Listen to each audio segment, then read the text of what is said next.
આપણા અક્ષર ભુવનમાં મને સંખ્યા યાદ નથી કેટલી છે, પણ નરનાળ દેવની અદ્ભુત મૂર્તિઓ જે કાગળમાં કે પ્રસાદીના વસ્ત્રમાં છાપેલી નરનાળ દેવની મૂર્તિઓ છે. એ મૂર્તિઓની વિશેષ વાતો તો પછી થવાની હશે, પણ આ મૂર્તિઓ ગઢપુરમાં તૈયાર થયેલી છે. અને એ મૂર્તિઓ તૈયાર કરાવી અને મહારાજે તમામ સંતોને પૂજવા આપી, તમામ ભક્તો, પાર્ષદો, કર્મયોગી, સાંખ્યયોગી બધાને આપી અને મહારાજે કીધું કે આ મૂર્તિમાં હું પ્રત્યક્ષ રહીશ. વચનામૃત 48મું.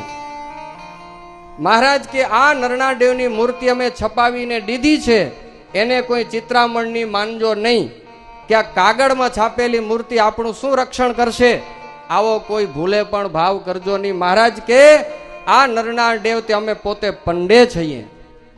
આ નરનાળ દેવ અને અમે એ બેનો અમારો સુધો મનમેળાપ છે. મનમેળાપ એટલે અમે પોતે જ છીએ હો, કોઈ બીજો ભૂંડો ભાવ ન કરતા કે તમારું કોઈ માનતો એને કહી દે કે આનો ભાવ પૂરા કરજો, એમ નથી. આ સાક્ષાત મહારાજ ચતુર્ભુજ ધારી અને દ્વિભુજ રૂપે દર્શન દેતા આ નરનાળ દેવ. મહારાજ કે આ મૂર્તિ ખાસ તમારે પૂજામાં રાખવી અને એની તમારે રોજ પૂજા કરવી. અને જે મહારાજ કે પંચ વર્તમાનમાં રહીને આની પૂજા કરશે એને અમે અંતકાળે તેડવા આવશું. તો આ મૂર્તિઓના દર્શન કરજો. તમારે કને પૂજામાં કદાચ મૂર્તિઓ નરનાળ દેવની ન હોય ને તો આજ ને આજ કાં તો જેથી ઓપનિંગ થાય તેથી આપણા કોઠારમાંથી મૂર્તિ લઈ પ્રસાદીની કરી અને તમારી પૂજામાં રાખજો. છે તમારી પૂજામાં નરનાળ દેવ છે? મને સાચું કહો, કેટલા જણાની પૂજામાં નરનાળ દેવ? આજ તો હાથ ઊંચો કરાવીશ. હરખા કરજો ને કે ગયા પડ્યો બીજા લગભગમાં છે. રાખી દો, વળી વિડીયો ફેરવશે હમણાં તો ડાચા આવી ગયા તમારા. નથી એના બિચારાને વળી સંકોચ. જેની પાસે નથી નરનાળ દેવની મૂર્તિ એની પૂજામાં ખાસ નરનાળ ભગવાન હોવા જોઈએ. ખાસ મહારાજે કીધું છે 48ના વચનામૃતમાં, નરનાળ દેવ તો અનંત બ્રહ્માંડોના રાજાધિરાજ છે, પણ એમાંય ભરતખંડના તો વિશેષ આ મારા નરનાળ દેવ છે, રાજા છે, મારા ધણી છે. મહારાજે વચનામૃતમાં કીધું બદ્રિક આશ્રમમાં બેઠા બેઠા તપ કરે અને એનું ફળ એના આશ્રિતને આપે. ભક્તો આપણા માટે કોઈ કામ કરતો હોય ને, કોઈ કામ કરે ને એને આપણે થેન્ક યુ કહી. જે દેશમાં રહીને રોટલા ખાતે ને રાજાનો ફોટો આપણી ઓફિસમાં લોકો રાખે તો આ તો અનંત કોટી બ્રહ્માંડનો ધણી આપણા ધર્મ જ્ઞાન વૈરાગ્ય ઓછા હોય એને પૂરા કરી દે એવા આપણા બાપ નરનાળ દેવ એની મૂર્તિ પૂજામાં ન હોય તો કેમ હાલે? જોઈ જ. તમારા બાળકોને ભક્તો ભવિષ્યમાં બચાવવા હોય ને તો આ નરનાળ દેવ જેમની આંગળી ચીંધી દેજો કે આ નરનાળ દેવને બાથ ભરીને રહેજો તો કાયમ તમારા બાળકો બચી જશે. તો આપણી પાસે નરનાળ દેવની મૂર્તિઓ સંખ્યાબંધ છે પ્રસાદીની. બહુ આનંદ થશે, તમારી છાતી ઠરશે એ દર્શન કરીને. હો, સંતો એવી સરસ ગોઠવણીએ મૂર્તિઓની કરી છે, એવું માન આપ્યું છે મહારાજના સ્વરૂપોને. સુંદર શોકેસ બનાવીને એવી અદ્ભુત રીતે મૂર્તિઓની ગોઠવણી કરી છે. અંતરમાં આનંદ થશે. ધન્યવાદ છે આ સંતોને. હો, મહારાજના સ્વરૂપોને માન આપ્યું છે. સંખ્યાબંધ મૂર્તિઓ છપાવીને સત્સંગમાં પૂજવા આપેલી એ મૂર્તિઓ આપણી પાસે પૂજાતી પ્રસાદી રૂપે આવી છે. ભક્તો આવા નરનાળ દેવ પ્રતાપી આપણી પાસે આવડી બધી મૂર્તિઓ છે. એક પદ મારે નરનાળ દેવના મહિમાનું ગાવું છે, તમે છૂટી દેતા હો તો ગાવું? હે, મહિમા નરનાળ દેવનો ન હોય ને તો આજથી વધી જવો જોઈએ. હો, જેવા ઘનશ્યામ મહારાજ એવા જ આપણા નરનાળ દેવ, એવા જ નહીં એ જ. આવો નિશ્ચય કરો તો ગાવું કીર્તન, નક નથી ગાવું.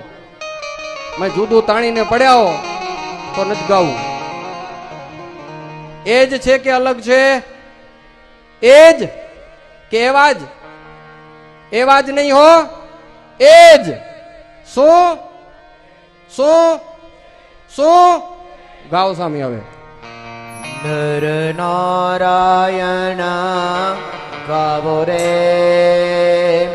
નર નારાયણ ગાવો રે, અવસર નહીં મળ્યા, અવસર નહીં મળ્યા.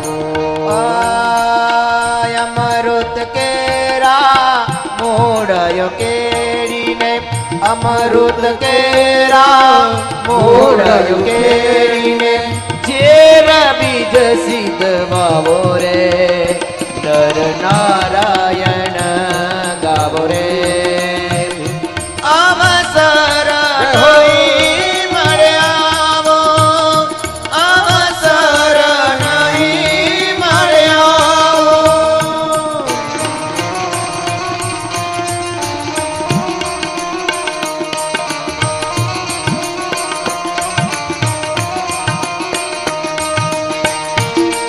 જય હો.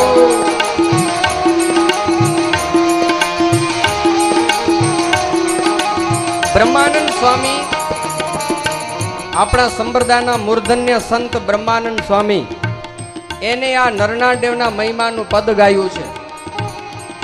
મહાન મોટા સંત મહારાજ ભેગા રહેલા સાધુઆ અને સ્વામી ટકોર કરે છે નરનાદેવને ગાવો અવસર નહીં મળે આવો. અમૃત કેરા અમૃત કેરા મૂળયું ખેડીને ઝેર બીજે સિદ્ધ વાવો. કેવી મીઠી ટકોર. આ નરનાદેવ કોણ છે? અમૃત છે. અમૃતનું બીજ છે એટલે સાક્ષાત અનંત કોટી બ્રહ્માના અધિપતિ છે. એને ઉખેડીને બીજા ઝેરના બી ન વાવજો, નહીં તો જીવનમાં ઝેર રેડાઈ જશે. બહુ યાદ રાખજો. કોઈ અવળી સવડી વાતો કરે એની વાતોમાં આવી ન જાજો કે નરનાદેવ તો આમ છે ને તેમ છે. કોઈની વાત ન માનજો જો મોક્ષ જોતો હોય તો. બાકી મર્યા પછી નરકમાં જાવું હોય તો ગમે એનું માનજો. ઋષિ રૂપ ધરમ તપશ્ચરમ યવમન્યત કદાપી કશ્ચન સભવે સતતમ નારકી નર નારાયણ દેવ પાહિમાં. આ નરનાદેવને કોઈ ઋષિ માનશે કે આ તો ઋષિ એ તો સેવક છે. ભાઈ સેવક પણ શીખાડવા માટે સેવક થયા. સેવક આચા પણ મારા તમારા જેવા સેવક નથી. પોતે સ્વયં સેવક કેવો હોવો જોઈએ શીખાડવા માટે સેવક થયેલા સેવક આચા. બાકી મારા તમારા જેવા જીવ નથી. આ સ્વયં નારાયણ. એને મૂકીને એને આવા નહીં સમજીને બીજું સમજશો તો સ્વામી કે સમજી લેજો ઝેરના બીજ વાવ્યા. આ ભગવાન આપણી મિલકત છે. આ ભગવાન નરનાદેવ આપણી પ્રોપર્ટી છે. On property. કોઈને ન દેવાય. તમારા બાપ દાદા ક્યાં ખેતરો લઈ ગયા હોય તમને ભવિષ્યમાં ખબર પડે કે તમારા નામના કાગડિયા બોલેરા એટલે તઈને પહોંચી જાવ કોર્ટમાં પોતાના નામનું કરાવવા માટે. ખબર હે? તમારું જ ખેતરો કોઈ એને જટીને પોતાના નામનું કરે તો કરવા દો. થપ્પાટ નાખો કે ન નાખો? હું તો ધોકો ગણું. હા હા ધોકો જ ગણાય. આપણી મિલકત એને કોઈક હાથ અડાડે એટલે શું કયો તમે? કીક તો છો. તમારી મિલકત કોઈ નામ ટ્રાન્સફર કરાવી જાય તો કરવા દો. ભક્તો શ્રીજી મહારાજે કચ્છમાં આવ્યા, કરુણા કરીને કચ્છના કલ્યાણને માટે પોતાનું આ સ્વરૂપ આપણને આપ્યું છે. આ આપણી પ્રોપર્ટી. આ કોઈને હાથ અડાડવા માટે જો આપણી મિલકત છે. તમારી લાખોની હિસ્સત નથી. તમારી ફેક્ટરીઓ તમારી નથી રહેવાની. તમારા મકાન તમારા નથી રહેવાના. માલ વિલાસ और મંદિર મેળી મેલી અકેલા જાવો ચલી. માલવે સારાયોર મંદિર મેળી માલવિલાસયોર મંદિર મેળી મેલીએ કેલા જવો રે નર નારાયણ ગાવો રે નર નારાયણ ગાવો રે. અવસર નહીં મળે આવો અવસર નહીં મળે આવો. જય હો નર નારાયણ દેવ.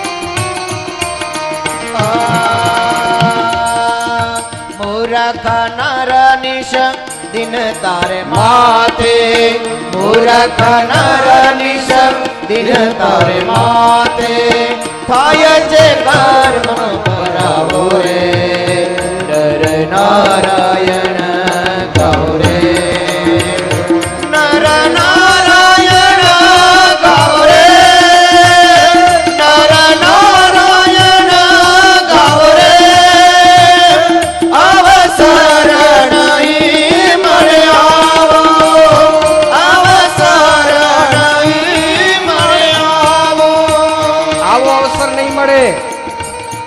ગાઈ લો પછી પસ્તાવવું પડશે. આ નરનાળ દેવને અવાજો ન સમજ્યા તો સ્વામી એને મૂરખ કયો. શું કીધું? મૂરખ મૂરખ નર નિસ્દિન તારે માથે થાય છે કરમ નો ભરાવ. આ ભગવાનને જો સમજ્યા નહીં અને કાંક મૂર્ખાઈ કરી તો માથે કરમ લાગશે. કરમ મહારાજ કે રાજા હોય અને રાજાના નામના કોઈ એવા કાગળ લખે કે અમારા નગરનો રાજા નથી, પછી કાગળ શું અહીં રાજા શું એને મુગટ પહેરાવે એમ માથા માથે મુગટ પહેરાવે કે માથું વાઢે. બ્રહ્માંડ સ્વામી કે આ નરનાળ દેવ અનંત કોટી બ્રહ્માંડના ધણી છે અને એને વિશે કોઈક જો કંઈક બીજું ત્રીજું લખશે તો એના બધા કરમ લાગશે. કરમનું ફળ શું મળશે? પુનરપી પુનરતિ પુનરપી નરક ગમનમ. ભક્તો એક વાત કાન ખોલીને સાંભળી લેજો, આ વાતને કોઈ ખોટી નહીં કરી શકે. આ નરનાળ ભગવાનમાં ભગવાનપણાનો ભાવ જો ન આવ્યો તો નરક સિવાય બીજું કાંઈ જ નથી. ગમે એટલી માળા કરો, ધર્માદા કરો, પૂનમ ભરો કે એકાદશી કરો, આ ફાઇનલ. બ્રહ્માનંદ કહે હરી બ્રહ્માનંદ કહે હરિને ભજી લે બ્રહ્માનંદ કહે હરિને ભજી લે પછી તાસે પસ્તાવો રે નર નારાયણ ગૌરે નર નારાયણ ગૌરે અવસર નહીં મળે આવો અવસર નહીં મળે આવો અવસર નહીં મળે આવો અવસર નહીં મળે આવો. પછી થાશે પસ્તાવો. અવસર નહીં મળે આવો. ભગવાન મળ્યા અને દોડી દોડીને ક્યાંક જાશું ને આને ભૂલી જાશું તો આપણે પસ્તાવવું પડશે. આપણને પસ્તાવવું આપણે પસ્તાવવું નથી. આપણે આ વખતે સફળ થવું છે, પસ્તાવવું નથી. તો ભક્તો એવા નરનાળ ભગવાનના અનેક સ્વરૂપો આપણા આ અક્ષર ભુવનમાં બિરાજે છે, એના દર્શન કરજો.